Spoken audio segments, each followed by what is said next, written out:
sou a Sávila. Eu sou a Gabriela. Eu sou Pedro Lucas. Somos da Escola Ernesto Prefeito Roberto Calmon. E hoje nós vamos apresentar nosso trabalho de Teoria da Relatividade aplicado na gravidade do espaço-tempo. O tempo, o espaço e a busca humana. Era uma vez um reino distante.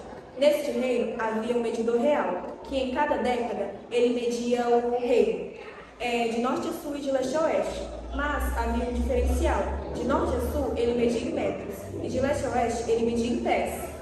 Só que o medidor real viu um diferencial, que ele percebeu que cada um pé vale 0,3 metros e que não importasse em que distância ele mediria, seria a mesma coisa. Por que eu estou falando isso em um artigo sobre relatividade geral? Porque o medidor real era Einstein no sentido figurativo. Tempo. O tempo é um fluxo, uma ordem de acontecimentos. Apresentaremos duas noções sobre o tempo.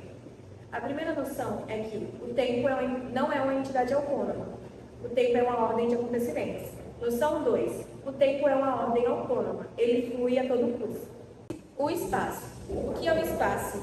Qual a natureza do espaço?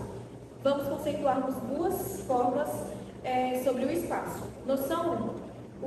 O espaço vazio não existe. Só existe se houver algo dentro. Noção 2.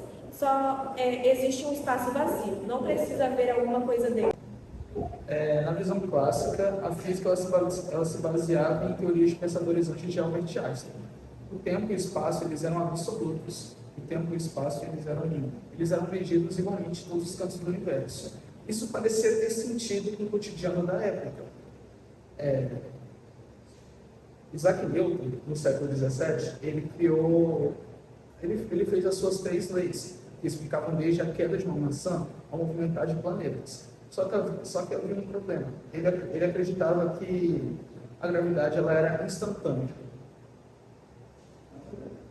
No século XX, a física estava em crise. A luz não estava se movimentando do jeito esperado. Até que em 1905, Albert Einstein, aos seus 26 anos, cria a teoria da relatividade restrita, que se baseia em 2 postulados. O primeiro postulado dizia que as leis da física elas são as mesmas para todos os referenciais inerciais. Já o segundo dizia que a luz, o velocidade da luz, ela é constante no vácuo. Ela não muda. Ela não muda independente se o observador estiver parado ou em movimento.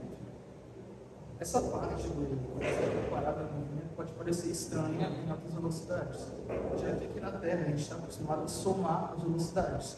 Exemplo, se tiver um carro de 60 km por hora, um carro de 20 km por hora na mesma via, o carro que tiver a 20 km por hora vai ter um carro de 60 a 40 km por hora relativo. Então, com a luz isso não acontece.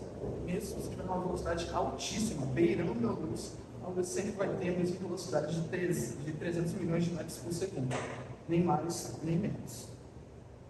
E essas experiências são confirmadas até hoje. Exemplo é o GPS, que ele precisa corrigir efeitos relativísticos assim precisos. A relatividade restrita ainda são os iniciais de Newton que descrevem as leis da física.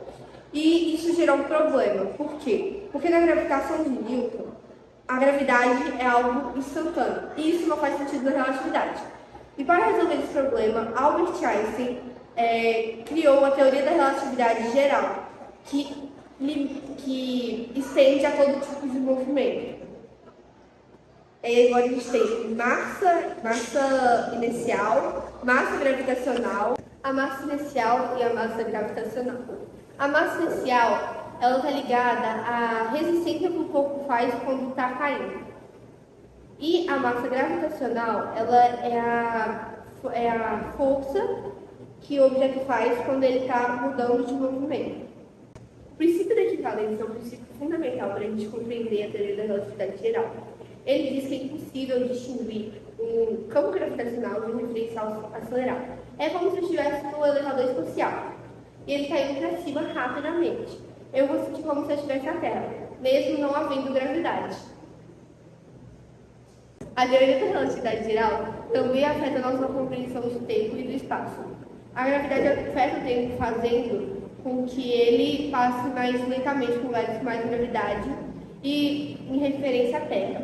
Além disso, o espaço-tempo é curva, e a curvatura é causada pela matéria e energia. A gravidade geral de Einstein revolucionou nossa compreensão do universo ao mostrar que a gravidade ela não é uma força invisível, mas sim uma curvatura no espaço-tempo, causada pela matéria e pela energia.